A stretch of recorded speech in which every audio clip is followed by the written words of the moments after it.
Olá, meus amigos, olá, minhas amigas. Estamos no ar com mais um episódio do Ponto Fora da Curva Podcast. Galera, hoje nós vamos tratar aqui de um assunto que está polarizando demais, está pulverizando muito a indústria. E além da indústria, esse conteúdo, esse tipo de ferramenta, ele também está polarizando dentro de outros segmentos, um pouco fugindo da indústria. Então, esse tipo de ferramenta já é aplicada em hospitais, já existe essa metodologia em hospitais, e também existe essa metodologia em ambientes industriais, ou não industrial, eu não sei como é que eu vou classificar, onde a gente fala de estruturas metálicas, por exemplo. Para tratar desse assunto comigo, o que foi que eu fiz? Não, para mim abranger mais esse tipo de conteúdo, eu preciso trazer alguém que domine a ferramenta, alguém que já tem uma expertise. Para isso, eu trouxe uma convidada, ela que é paulista e já está virando cearense, já está se adaptando. Joyce Santana.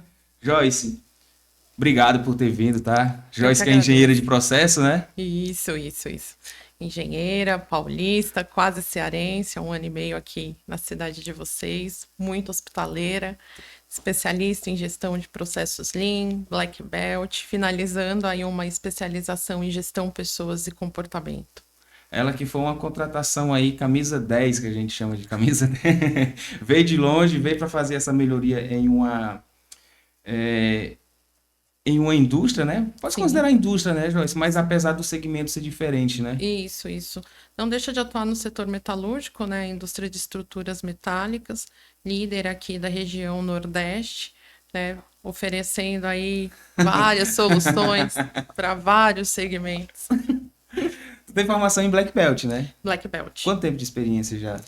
Black Belt já é há uns 3, 4 anos aproximadamente, né, que foi junto com a minha especialização em gestão de processos Lean, feito pela FAAP, lá em São José do Rio Preto, em São Paulo. Conheço. Conhece? Conheço.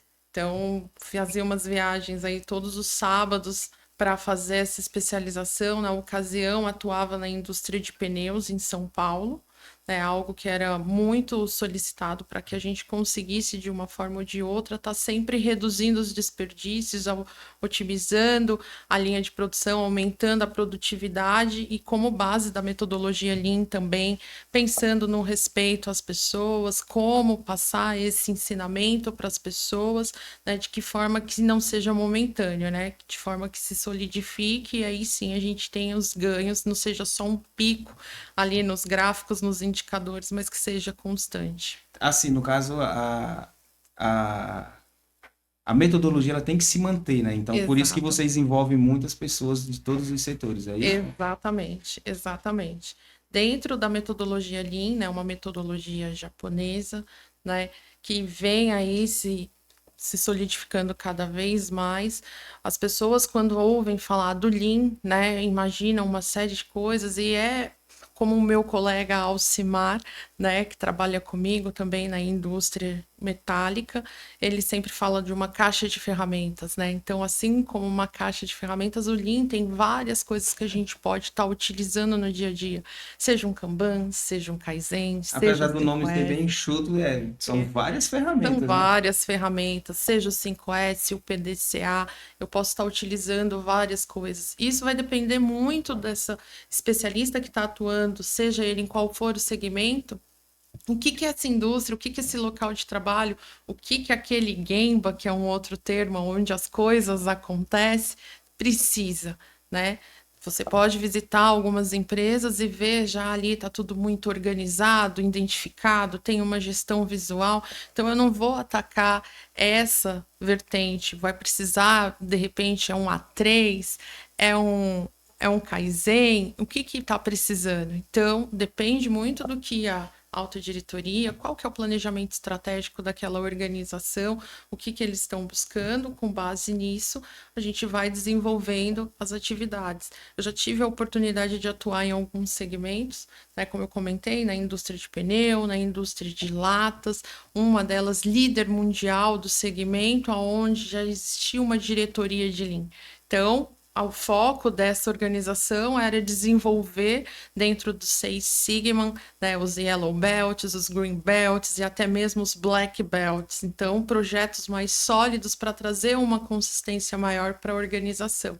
Atualmente, nós estamos implantando o departamento dentro da indústria, então a gente ainda está numa fase de homogeneizar o conhecimento, então trazer informação. É meio que embrionário ainda, né? Exatamente. Primeiramente trabalhar a cultura, né? Exato. Você vai lidar com pessoas. Exato. Então a gente tem um público dentro dessa indústria de pessoas que estão lá atuando há 20, 30 anos. É uma organização que tem um pouco mais de 30 anos.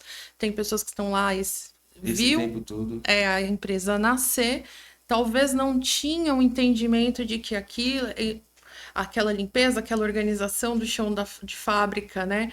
Tem o nome, tem uma metodologia que seria o 5S, que é o 5S, então a gente está apresentando para todo mundo. Então é tudo muito novo. Sim, o que é o 5S, né? Antes de pular para... Antes de a gente chegar um pouco nas ferramentas, só avisando o seguinte. Esse mês de março, a gente está gravando, estou abordando, trazendo mulheres que nem você, mulheres com bastante expertise, para a gente tratar do mês das mulheres, né? E mostrar que as mulheres são muito fortes na indústria, que também têm posições de liderança, têm seu potencial, e isso é muito bom a gente deixar claro para todos que é de igual para igual. O que vale é o potencial em si. E esse mês de março eu estou dedicando somente às mulheres. Então, estou trazendo vocês, né? Tem outra turma aí que está vindo, outra turma retada, né? Como diz aqui no Ceará. Mas, antes eu queria saber o seguinte, como é que começou essa tua carreira? Que loucura deu na tua cabeça em entrar nesse mundo louco da indústria? E principalmente no pneu, né? Na verdade, o meu pai, né, na minha infância, o meu pai, ele tinha um fabrico de calçados. Uhum. Então, ainda muito jovem, eu já vi aquele processo produtivo dele. Mas sempre focado em processo. Exato. E achava aquilo fantástico, ir buscar com ele matéria-prima e construir, né, fazer aquele processo do sapato.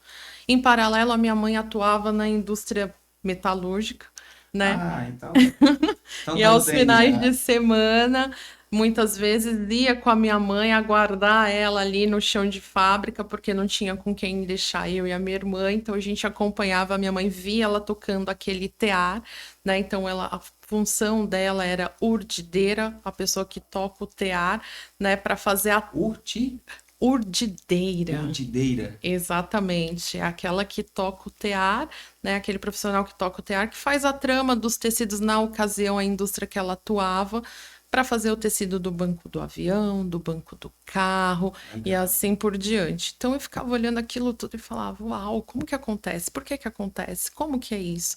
E o que mais me chamava a atenção era uma das mulheres que ficava conduzindo aquele grupo, dizendo o que era e o que não era, e por que que a minha mãe não podia fazer aquilo? E aí a minha mãe, eu questionava ela, mãe, por que que você não faz? Aí ela, porque ela que é engenheira. Ah, ela que é engenheira. E você já pensando alto. Falei, eu quero ser igual aquela mulher ali, no meio da fábrica, vendo tudo aquilo acontecer. Meu pai, na ocasião, né, podia se dizer assim, ele era o dono, mas com um grau de instrução um pouco menor, né, e conseguiu manter aquele fabrico durante alguns anos e depois acabou seguindo para uma outra vertente. Chegou a época da graduação, né? E aí os pais falaram engenharia só se você for trabalhar para pagar, porque hoje o que a gente consegue pagar para você é história, geografia, pedagogia. Não. Começou a primeira resistência. Eu quero engenharia. Não, então engenharia você vai trabalhar para pagar, não tem problema. Hoje a gente tem várias facilidades, né? Tem o FIES, tem o ProUni, tem vários programas que suportam, né, os futuros universitários e os universitários de hoje em dia. Naquela ocasião, não tanto. Então, atuava em outros segmentos, tive a oportunidade, consegui entrar para a graduação de engenharia. No final da minha graduação, sendo obrigatório o estágio, né? Fazer o estágio, eu atuava numa cooperativa médica, onde tinha tudo menos um engenheiro para assinar o meu estágio. E lá eu tive que tomar uma decisão em pedir a minha demissão para migrar como estagiária no setor automotivo, que era uma das coisas que eu queria também. Então, eu saio de uma indústria, de uma cooperativa médica conhecida nacionalmente, com um cargo de analista sênior, para assumir uma posição de estagiária no setor automotivo. E uns diziam que era loucura, mas eu posso te afirmar que foi uma das melhores decisões que eu tomei na minha vida. Deu um passo para trás. Exatamente, para conseguir depois ingressar nessa carreira. E dali em diante, eu tive a oportunidade de atuar na indústria automotiva, na indústria químico-alimentícia, metalúrgica, pneus, Eita, que foi lata rodando e aí, agora estrutura metálica. Eu ainda vou derrubar essa televisão aqui, viu? Cuidado. Desastrado do jeito que eu sou, ela não vai durar aqui não, viu, Edson? Vou logo avisar. Já mandei 2 cotoveladas nela aqui. Ela vai sair do circuito. Oi, Joyce. Cara, assim, desculpa. Imagina. Eu sei que tu veio para enfrentar esse desafio, apesar da tua expertise, já passou, então tu já conseguiu aplicar as metodologias, tu já tem um domínio das ferramentas, mas tu sabe que novo é novo. Sim. O nível de tração é maior, tu vai ter que demanda mais energia, Sim. então você precisa conduzir com destreza, vai existir a resistência, né? Geralmente pessoas que aprendem de um jeito é muito difícil de você conseguir moldar de novo. E como é que tá sendo esse aceite hoje? Hoje onde tu tá nesse desafio novo? Nos primeiros dias, né, fica aquele ar, né, de curiosidade, quem é ela, por que que ela está aqui? Ela vai querer trazer aquelas coisas do Japão para cá? Cheguei a ouvir esse tipo de comentário e é o que eu sempre digo, onde quer que eu passe, a gente vai fazer uma troca a partir de agora. Eu tenho conhecimento na metodologia, eu sou especialista na metodologia, tenho vivência em algumas organizações que podem contribuir para que a gente molde uma nova cultura, molde os próximos passos da organização que a gente está agora. Em contrapartida, vocês têm o domínio pleno do processo produtivo, né? Vocês têm aqui uma vivência, então se a gente somar esses conhecimentos, com certeza vai dar uma mistura bem legal e a gente vai conseguir entregar um resultado bacana, né? E é muito da abordagem também. Sim, Como eu acho que sim, comentei verdade. no Como começo, conduzir, né? exatamente, não adianta eu chegar e já querer colocar ali uma auditoria de 5S ou então simplesmente fazer uma volta pela fábrica. Tá errado, tá feio, não é assim, não é assado, né? É entender como que aquela organização funciona, respeitar toda aquela trajetória e ir fazendo a mudança aos poucos. E é dessa forma que nós estamos conduzindo dentro da indústria, né? Fizemos um mapeamento com todos os gestores para entender no nível estratégico qual é o conhecimento de toda a gestão, né? Porque como eu comentei, muitos já estão ali há alguns anos, pode ser que conheçam, já ouviram falar, mas não sabem. Mas nunca aplicaram. Exatamente, mas nunca aplicaram. Então, foi feito todo o mapeamento da gestão estratégica, foi feito todo o mapeamento da gestão tática, né, e operacional.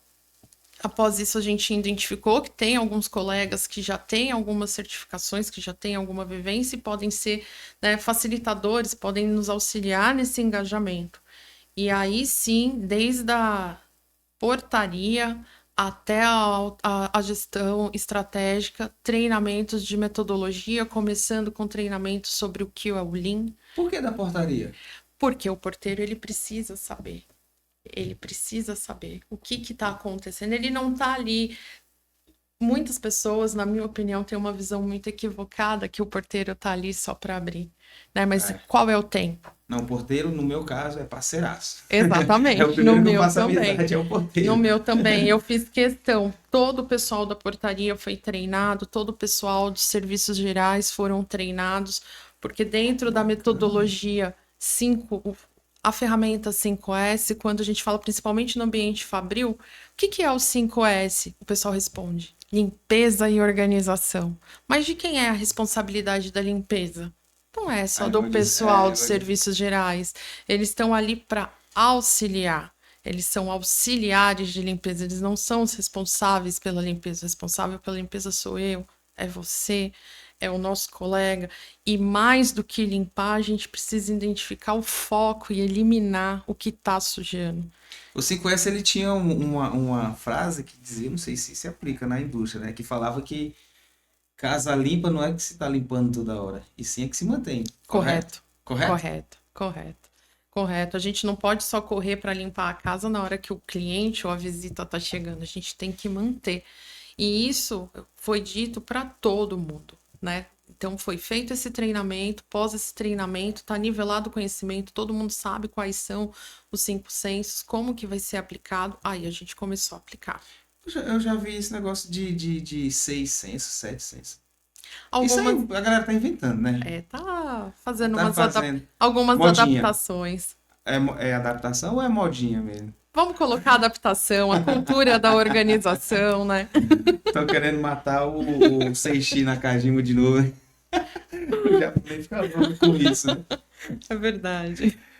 Olha, eu vou continuar esse bate-papo, mas antes disso eu quero só fazer uma tomada de ação aqui e chamar aqui a atenção do pessoal para se inscrever no canal, tá, galera? Aproveita que a Joyce está aqui, ó. Vamos se Bora. inscrever no canal. Joyce, manda um alô pros paulistas aí, tá? Fala pro... Vamos lá, gente. Vamos lá, galera. Vamos se inscrever, vamos compartilhar. Vamos lá acompanhar o ponto Aperta fora o da sininho. Vamos seguir o ponto fora da curva. Eu quero falar dos nossos patrocinadores, que tem uma galera que nos ajuda em relação a isso, gosta do conteúdo. O nosso público, ainda bem que é um público bem fiel, apesar do projeto ser um projeto novo, mas a galera são sempre os mesmos que estão compartilhando, estão curtindo. E sempre que termina um episódio, a turma sempre está mandando os elogios aí no meu privado. Diante disso, eu quero agradecer, eu quero falar um pouco aqui da Rupaf, a Rupaf que é a nossa parceira, né? É uma distribuidora de rolamentos. Ela fica aqui localizada aqui no Maracanaú, parceiraço, distribuidor autorizado SKF, Tink. Então, se vocês buscam essa marca, pode procurar na Rupaf. Agradecer também ao nosso parceirão, a Impac, é um paulista arretado, que é o Isaac.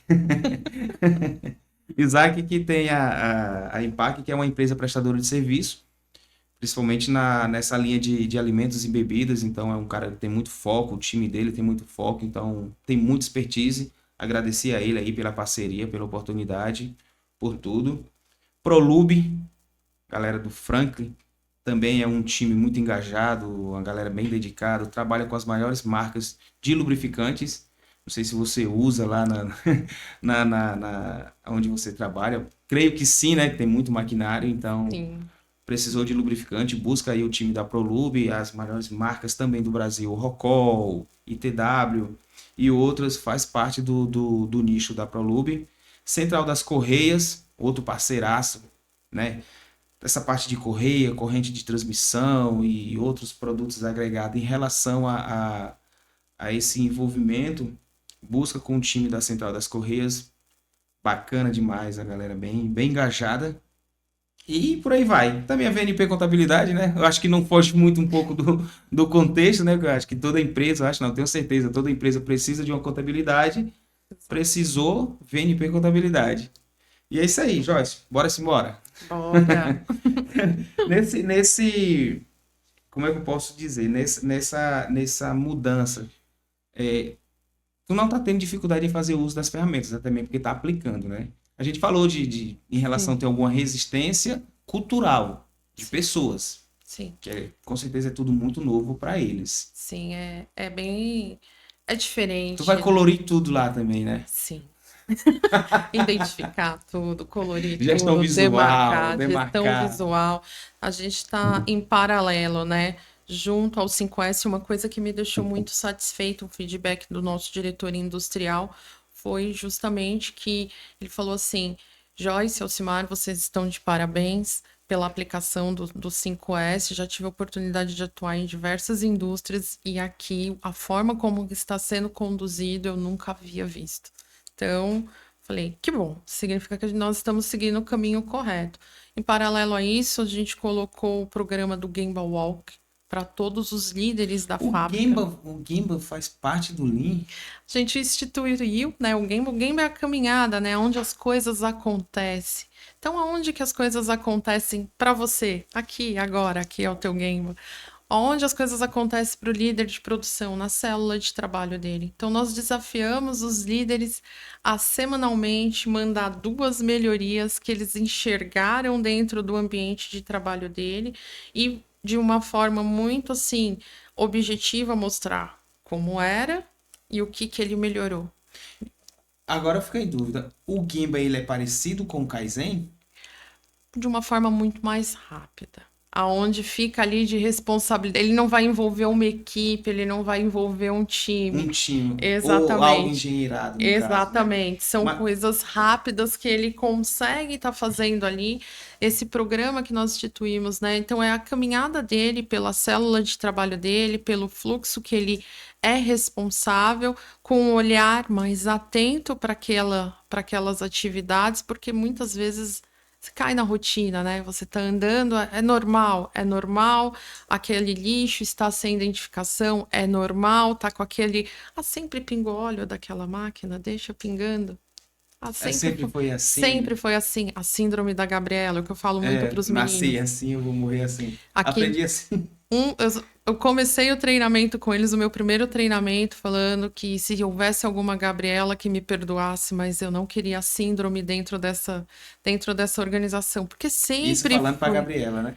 Também. Isso sempre foi assim. Então, eles, dentro do Gemba, dentro da célula de trabalho dele, começaram a observar como que poderia melhorar. As minhas ferramentas estão todas aqui jogadas, então misturo um pouco do 5S com o olhar do líder e estimulando eles para que enviassem para nós semanalmente as melhorias que foram feitas. Dessas melhorias, a gente criou uma corrida saudável, né, uma disputa saudável entre esses líderes, apresentando semanalmente o ranking deles, como que estava, e semestralmente fazendo reconhecimento com direito a troféu e alguns mimos. Legal, incentivo, né? Exatamente. Estimula. Exatamente. No começo ainda tinha muitas coisas ainda focadas, porque imagina, né? A indústria não estava com essa metodologia aplicada de uma forma enraizada. Então, qualquer coisa sendo feita parecia-se já muita coisa. Inclusive, nessa semana nós teremos um novo treinamento em relação ao Gemba, que aí sim começa a ficar algo mais engenheirado, algo que vai necessitar de que a gente forme equipes de trabalho, que inicie os kaizens, para que eles comecem realmente a lapidar um pouco mais. Então, a gente descobriu ali os diamantes e agora a gente vai começar a lapidar. Tá muito bruto ainda. Exatamente. Só me tira uma dúvida aqui que eu fiquei. O Lean, por exemplo, o Lean Kaizen é metodologia Toyota. Sim. Segundo os livros que já li por aí. Uhum. E por que o Gemba é como se fosse a metodologia Honda? E por que hoje ele está inserida no Lean? Eu gosto de fazer polêmica também, sabe disso? A gente acaba fundindo, né? A gente vai fundindo. Acho que todos que atuam na melhoria contínua, né, acaba pegando traços, ainda mais quando o profissional vai passando por empresas, seja elas, né? Na minha experiência, por exemplo, eu tive a oportunidade de trabalhar em indústria alemã, em indústria americana, então... também tem essa questão cultural. Tem a questão cada... cultural, então tem alguns termos que, não, aqui nós temos o nosso próprio sistema, né? Mas esse próprio sistema acaba buscando da literatura algumas ferramentas. Aqui mesmo, desculpa, porque Imagina. Eu fui pra tua terra, só adoeci lá. o ar de lá consegue enxergar, né? O Edson que disse que chegar lá já garante logo uma gripezinha, né, Edson? Tá no contrato. Mas assim, eu vejo algumas indústrias, inclusive aqui mesmo, aqui no Ceará, que usa as ferramentas, só que eles mudam o nome, exatamente. Mas o uso, a metodologia, a aplicação é a mesma. E quando a gente vai ver um pouquinho mais de perto, tá lá. Muitas das ferramentas, né, acaba fazendo essa fusão de todos esse universo, vamos colocar literário, né, para não citar nenhuma metodologia nem outra. Exato. E aí se transforma na metodologia daquela organização. A gente tem grandes empresas aí hoje que, né, tem o modo seu de ser, né? E aí a gente vê ali, nada mais tem o 5S, o 6S, de repente, o Então, essa é a 7S, história do 6S, tem o 7S. PDCA, tem um A3, tem algumas vertentes que eles conseguem aplicar, mas dentro do contexto dele, eu acredito que muitas vezes respeitando a origem e a cultura da organização. Sem querer extrapolar, né? Sem querer insultar a cultura Exato, a base, no caso, né? exatamente. A base. E se tratando quando o setor é diferente, assim, o que que muda? Qual é a dificuldade? Porque como você mesmo frisou, o Lean, você aplica ele, sei lá, em hospitais, Sim, né? Acho que até numa barbearia, se quiser, acho que você consegue aplicar um Lean. Mas tem, assim, a indústria que tu tá, indústria do aço. sim, Não estou falando de siderurgia, estou falando de indústria de de estruturas, que vai exatamente, transformar em uma exatamente. coisa. Então, é meio que aquele negócio mais, como é que eu posso dizer, mano? Mais grosseiro, sei lá. É performar